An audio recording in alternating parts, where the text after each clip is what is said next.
With the support of WWF Kenya, Size of Whales and other donors, we've been able to make some progress in terms of improving the lives of the people.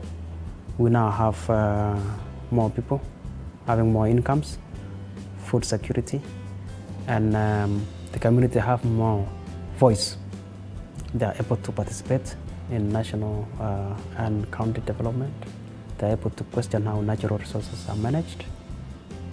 In terms of environment, there is now increased management of environment through participation of different community members in terms of monitoring biodiversity and providing intelligence for enforcing agencies. It's important to have international support for conservation work in Kenya because of the technical support they provide, advisory role that they make, and in most cases that they have a global outlook and provide a different perspective.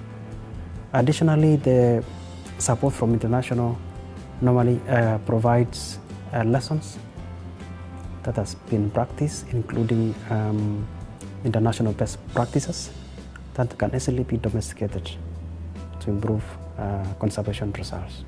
My personal highlights from the project so far is the learning that I've learned from different projects globally, and the fact that I've been able to see people's lives change throughout the project period.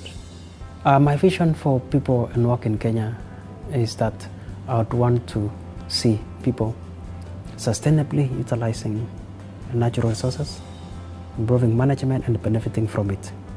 I would want to see my children living in harmony and benefiting from the natural resources. My message to the Size of Whales and the people who have supported our work is that there's been a lot of changes made as a result of the support they've given. We've seen now more children going to school, people having more food in their tables, and more incomes, and we've seen more women taking leadership positions, and that their views are now being considered more. Thank you to the Size of Whales initiative and the peoples of Wales for supporting conservation work in Kenya.